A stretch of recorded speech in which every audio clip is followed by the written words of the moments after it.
Bonjour à tous, c'est Amar H, entrepreneur investisseur en immobilier, bourse et crypto. Bienvenue sur cette nouvelle vidéo de la chaîne des investisseurs qui passent à l'action. Et aujourd'hui, c'est la vidéo tant attendue chaque mois sur le suivi de mon portefeuille bourse. Donc, j'ai mis un portefeuille spécifique que j'ai créé sur deux giros dont je vous mets un lien si vous voulez ouvrir un compte et profiter davantage et me faire profiter davantage. Cliquez sur le lien en dessous. Donc, un portefeuille long terme avec une préférence pour le dividende. Au préalable, je vous invite à vous abonner, à liker et à commenter. Je réponds systématiquement. Dites-moi si vous auriez fait la même chose, si vous faites du long terme et du dividende et sur quelle action vous investissez. Dites-moi si je fais des erreurs et puis qu'on échange en commentaire. Donc, avant de commencer, petite actu économique et pourquoi on s'en fiche. Donc, l'actu économique, bien évidemment, c'est l'inflation, 5,2% pour la France pour cette année, qui est contenue par rapport à d'autres pays. Mais sur ce portefeuille spécifique, sur cette vision de l'investissement, eh bien, on n'en a complètement rien à faire. Ce qu'on recherche, c'est le long terme. Donc, qu'il y ait de l'inflation aujourd'hui, qu'il y ait une guerre hier, qu'il y ait un Covid avant-hier, eh bien, on s'en fiche, économiquement parlant, pour le portefeuille, bien évidemment, parce qu'on investit tous les mois, quand ça baisse, quand ça monte, et on lisse notre coût d'achat, et à terme, on est toujours gagnant, comme le CAC 40, le S&P 500 l'ont toujours été sur les décennies dernières, et on gagnera toujours des dividendes. Si ça baisse, tant mieux, on rachète plus bas, et notre dividende rapporte plus, parce que bien évidemment, vous avez acheté une action à 100 $ qui rapporte 5 euros, ça fait donc 5%. Si demain elle coûte 50 $ et que le dividende reste à 5 euros, donc là vous avez 10% de rendement. Voilà ce qu'on pouvait dire. Je vous dis à tout de suite, on se met sur le compte et on regarde ce qu'on fait ce mois-ci. Jingle!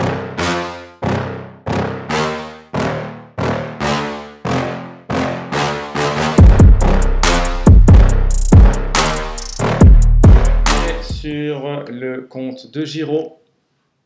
Donc, valeur du portefeuille, valeur du compte total 3 791 euros, 3 467 euros investis. On a une plus-value latente de 166 euros et pour une plus-value cumulée et une plus-value, plutôt une moins-value latente pour aujourd'hui de moins 0,07.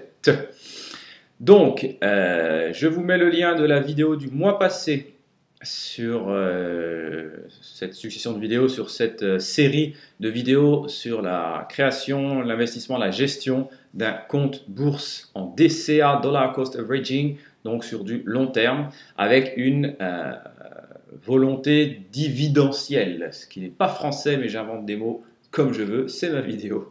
Alors, on va regarder l'historique pour se rappeler ce que l'on a fait le mois dernier. Donc, on avait acheté deux actions, deux ETF de MSCI USA, deux MSCI World et 4 actions de BASF. Donc, mes MSCI, pour rappel, je les prends de chez, c'est les iShares, donc c'est les trackers, les ETF de chez BlackRock. BlackRock qui est le leader mondial des fonds d'investissement. C'est un américain, bien évidemment. Et on va regarder aussi si on a touché des dividendes le mois dernier. Et là, on retrouve 3 lignes de dividendes.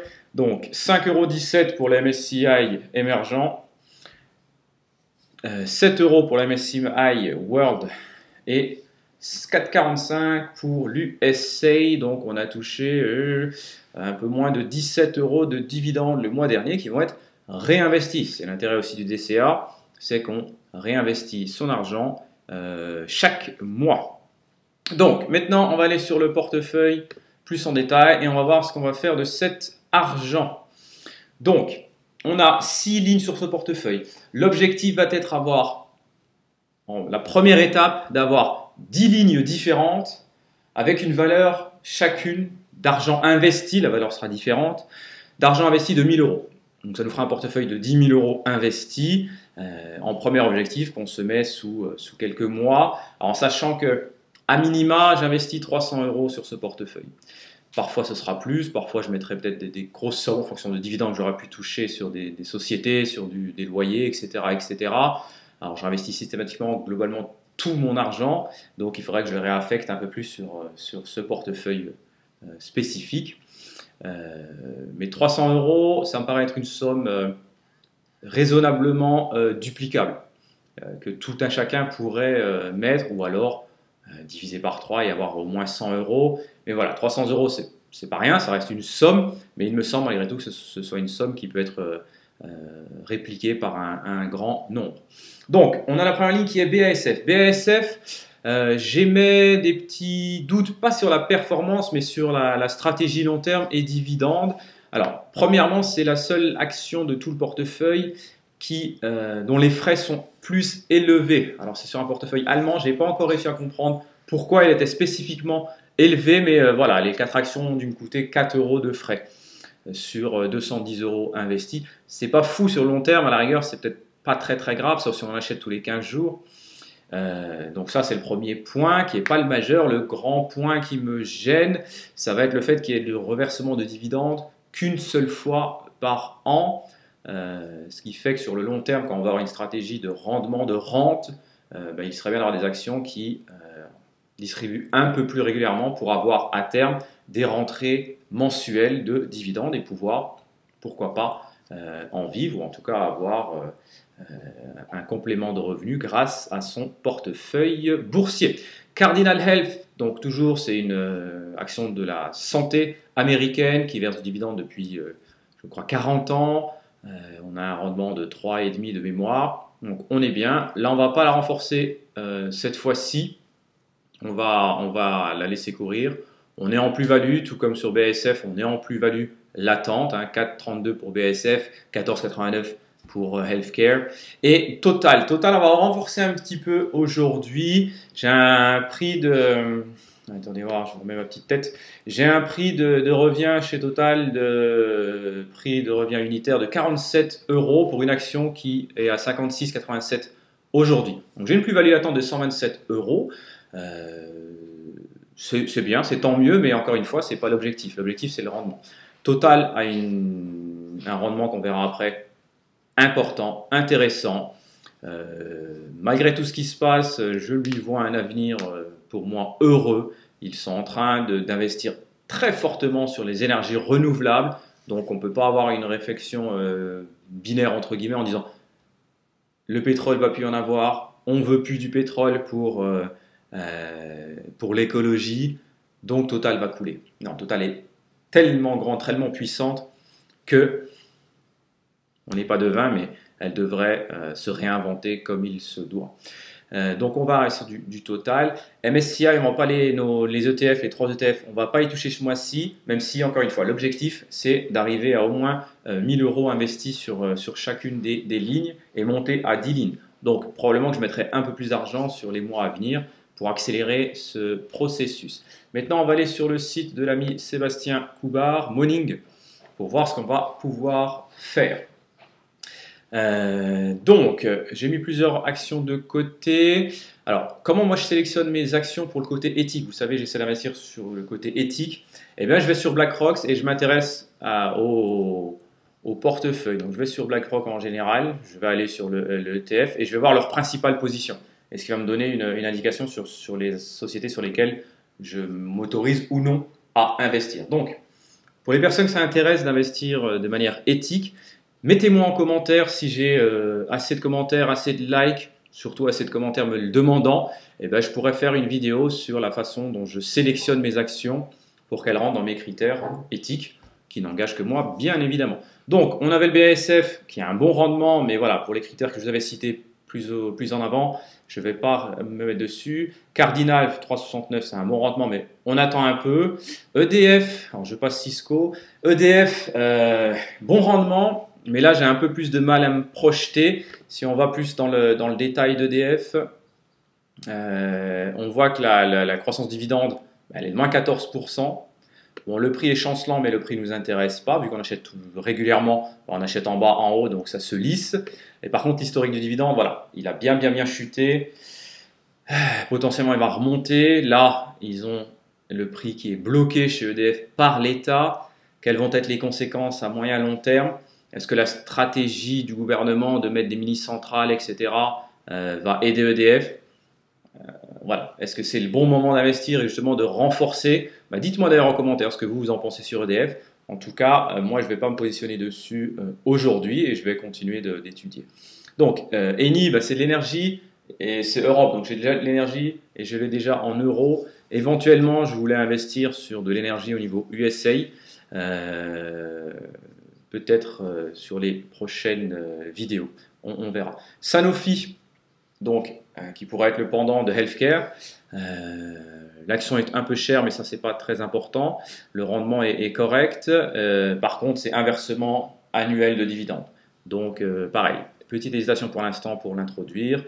Solvay était assez intéressante, mais j'ai envie de diversifier mon portefeuille, c'est quand même l'intérêt. Alors, 10 lignes, ça ne fera pas une diversification monstre. Encore une fois, 10 lignes, c'est une première étape à franchir. On essaiera d'en avoir plus. Mais on n'est pas assez gros pour avoir 300 lignes comme il y a sur les ETF. Ça, on ne sait pas faire. Ce qu'on veut quand même, c'est d'avoir des lignes qui aient un peu d'impact sur notre portefeuille. On va avoir 100 lignes de 10 euros chacune ou 20 euros, ça n'a aucune valeur. Se diversifier, oui, mais à tout va et sans aucune valorisation, ça n'a pas d'importance. Donc Cisco, ça va me permettre de faire encore du dollar. Alors, pour l'instant, je trouve mon portefeuille assez déséquilibré, il est beaucoup en dollars. Donc, à vérifier, il perdra probablement de la valeur en euros lorsque l'euro va remonter. Mais bon, ça pour l'instant, c'est encore une fois pas très important sur un portefeuille long terme. Mais surtout, ça va me permettre d'avoir une ligne entière sur les technos. Parce que Cisco, donc, ceux qui fournissent tous les systèmes technologiques pour Internet et autres. Donc, un rendement 3,35, ce qui reste correct. Encore une fois, le rendement, c'est aujourd'hui valorisé sur les 4,42 de la société. Demain, si son prix de revient, ça descend et on rachète, ce prix de revient descend à 30, bon, on aura un rendement peut-être à 5, 6, etc. Donc il ne faut pas non plus se baser de manière trop stricte sur ce chiffre. Ce qui est pour moi intéressant, important, ça va être les 8% de progression par an. Si on regarde l'historique du dividende, voilà, on voit qu'il est sans interruption depuis 11 ans, que la courbe est saine et surtout qu'il a un versement trimestriel, 4 fois par an. Donc, pour ma part, je vais partir sur du Cisco. Donc, on repart sur mon portefeuille de Giro. On a dit qu'on allait prendre du Cisco et renforcer Total. On ne peut pas acheter des dizaines de lignes parce que 300 euros, ça reste une somme plutôt modeste, mais on va acheter du Cisco. Donc, je vais aller sur les favoris, je l'avais mis de côté.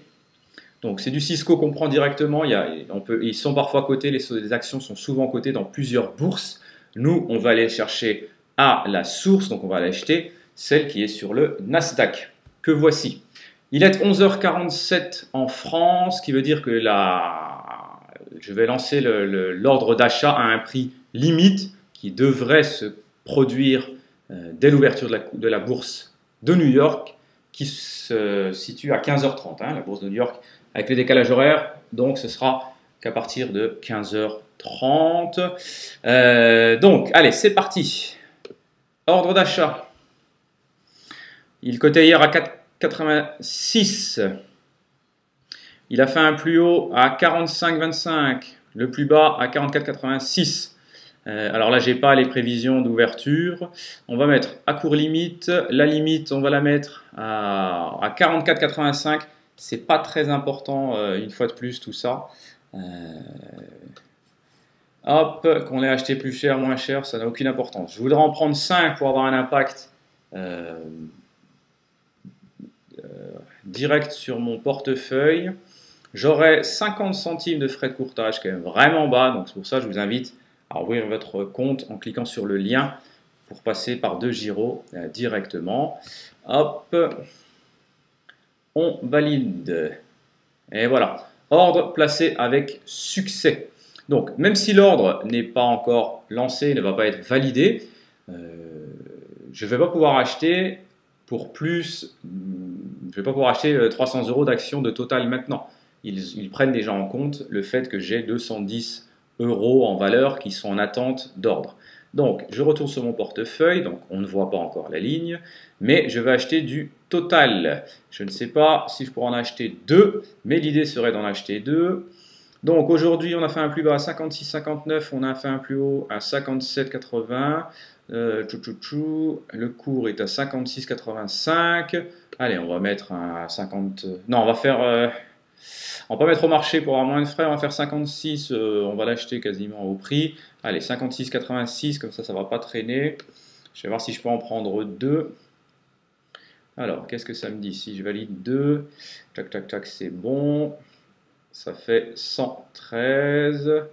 Et on est pas mal avec les 210 tout à l'heure. J'ai quasiment donc tout consommé. On a toujours 50 centimes de frais. On passe la confirmation. Ordre placé avec succès. Il ne devrait pas tarder à être validé. Ce que je vais faire en attendant, c'est que je vais reporter. Ah ben voilà, elles sont déjà exécutées. Non, pourquoi mes meilleurs supprimés? Attendez, bon, je mets à jour.